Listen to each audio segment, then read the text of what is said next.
When a public figure tragically and unexpectedly passes, like Charlie Kirk, I want you to understand that the soul doesn't just simply vanish, it leaves a imprint.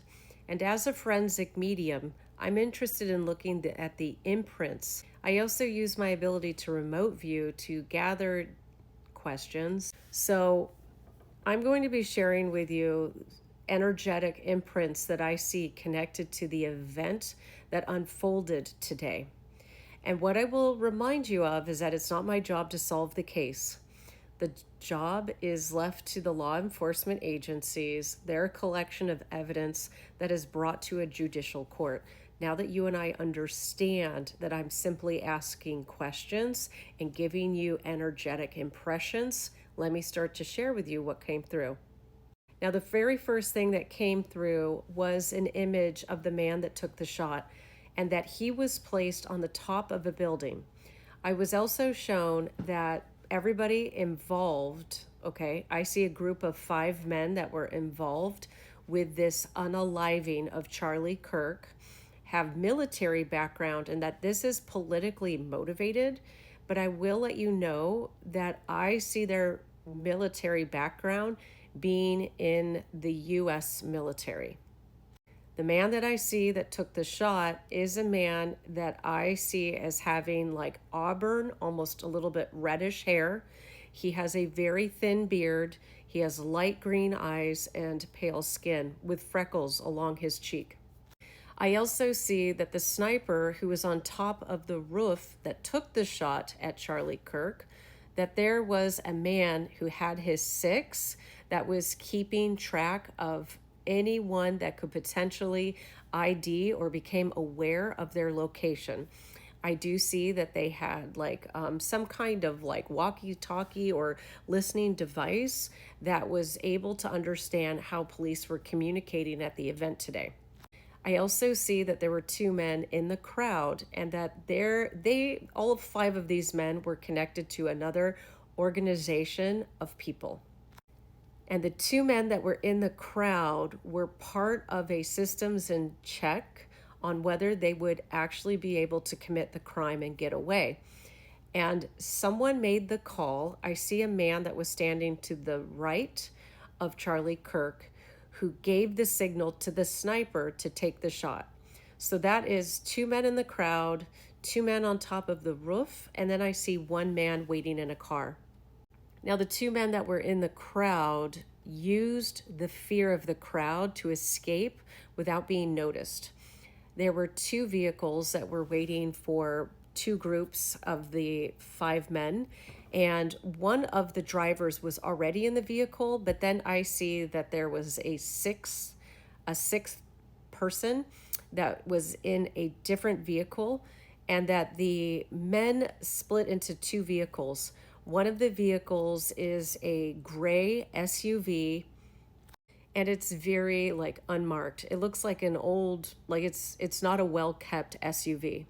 The other car looks like a sedan, and to me, the color of that was white, but I'm also getting the color red. And I know that you guys want 4K vision, but sometimes I have different impressions on what the color could be. That's why these are impressions. They're meant to ask questions. It is not a statement of fact.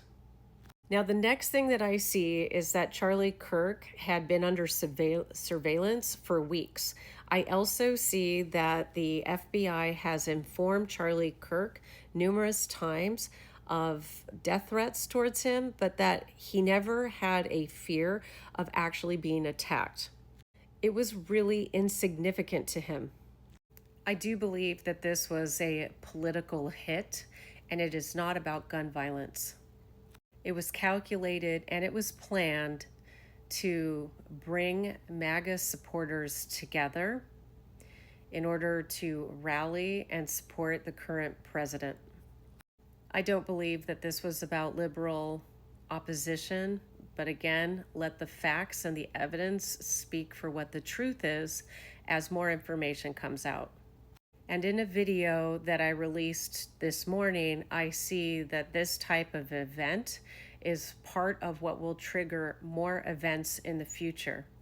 I also want to add that the two vehicles that I see, the individuals that were at the location that caused the crime to occur, I believe they went in two directions. I actually think one group went into Idaho while the other headed towards Colorado. I think the ultimate destination is for them to meet in Wyoming. And I would be interested to know if it's a remote city outside of Casper. Again, these are just intuitive downloads. Shifting into mediumship, the next thing that I saw is that the moment that Charlie was struck, his soul moved into the afterlife. And I also see that he was met by Archangel Michael, who was there to help protect him from the trauma that he was witnessing. His soul witnessed the crowd fall to the ground. I also believe that immediately I was brought to his wife and his daughter. And to be honest with you, when I did mediumship on this, it made me actually very emotional.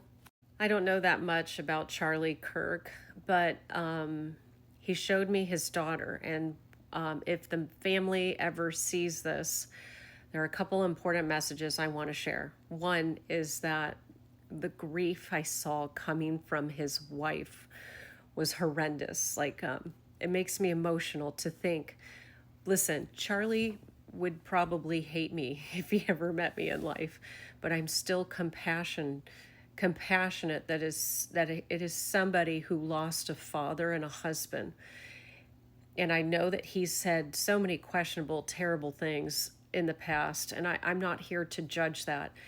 I'm here to say that he went to his wife. He wanted her to know that he's with God, he's in heaven, and that he surrounded her with sort of this blanket of love and wants her to know that she will get through this and that she's playing a valid role in helping to shape not just the children's lives, but in terms of the organization itself, Turning Points.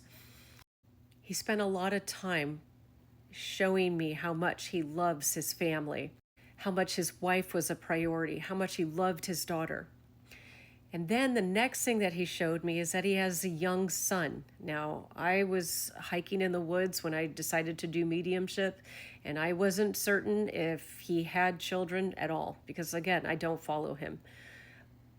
But when he showed me his son, who's very young and doesn't understand exactly what happened today, because supposedly he's too young to understand what losing a parent really means, he went on to leave a very specific message for his son. And it is that his son, his entire life just altered today. And that in the future, he is going to make a powerful impact on American politics. I don't know what that means. I don't know if it's good or bad, but I hear that his son is going to help shape American politics in the future.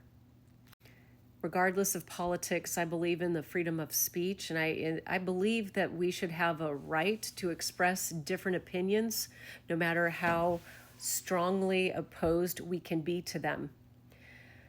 So is Charlie Kirk in heaven as a medium? I say yes.